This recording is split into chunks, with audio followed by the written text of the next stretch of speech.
ყველაზე თვალსაჩინო მაგალითი იყო კვერცხი გავაიაფე და 5%-ით. 5% კვერცხის გაიაფება ნიშნავს, რა ვიცი, 30 თეთრით 10 კვერცხის გაიაფებას და სინამდვილეში ერთ პაჭკა სიგარეტის აქციზი გაზარდეს, რა ვიცი, 2 ლარით. ჩათვალე რომ ადამიანმა, რა ვიცი, 2 პაჭკა სიგარეტი თუ იყიდა ეხლა, ვიდრე 1 წლის წინ, გამოდის რომ მთელი თვის საკმარისი კვერცხის ფული დატოვა ამ 2 პაჭკა სიგარეტში. ხო და ამას არავინ ყურადღებას არ აქცევს.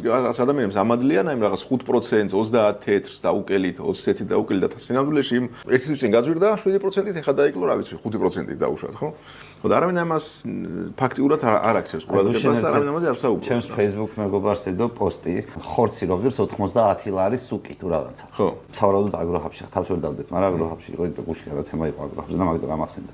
აქო სუსიკი რა თავდაცვის სამინისტრო უნდა შევიდეს, რომ ჯარი უნდა შევიდეს სოციალისტური პატოდა.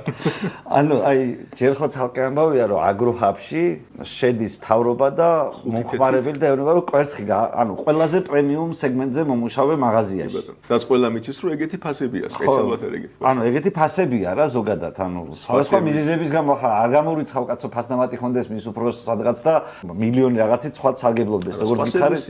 მაგრამ აგროჰაბში 5 თეთრი თუ აკლებ კვერცხზე როგორც დიად გამარჯვებას ფას ასეც რო ეს მართალიც რო იყოს რა ფიზიკურად და ბიზნესმენი რომელიც ამ პოზიციას იცავს რომ მთავრობა მოდის გეუბნება რომ ფასნამატი ქონდათ ადრე იქცეოდნენ ცუდად ახლა მოიქცევიან კარგად აი მას მურუსზე რო იყო რა მურუსზე სავითე პრობიან დაახლოებით იმას გავესაუბრეთ მაღაზიის ხელმძღვანელებს ხო და ჩვენი ამოცანა არის რომ საზოგადოებას უთხრათ გუშინ მაგას ცდილობდა სანდრო რო ეთქვა რომ დავნიზლავდეთო კობახიძეს რო უნებოდა რომ აი თუ შენ არ დააკლებ გადასახადებს დაბეჭდავ ლარს არ შეამცირებ და გააძლიერებ რეგულირებად ლაგაციებს, ფასი არ დაიკლებს, ფასი მოიმატებს.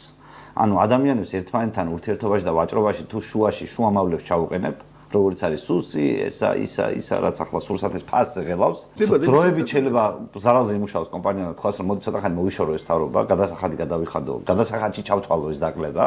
ფასის ცოტა ხანი და მე რავი რაღაცა სხვაზე ავწევა ასე დავაბალანსებ, მაგრამ საბოლოო ჯამში ხა წაგებაზე ხო არ ვიმუშავებ იმის გამო რომ თავრობა მოვიდა და ფასი დააკელიო მითხრა თავის პოპულისტური მიზნებით თან არჩევნებამდე 3 წელია დარჩენილი წინას არჩევნად რო იყოს კიდე რა უშავს გადაგორდება არჩევნები და რამეს იზამდი მაგრამ ახლა ფას დავაკლებო ცოტა ისეთია მაგრამ მთელი ამბავი მდგომარეობს იმაში რომ საზოგადოება არის რომელიც ამას ჭამს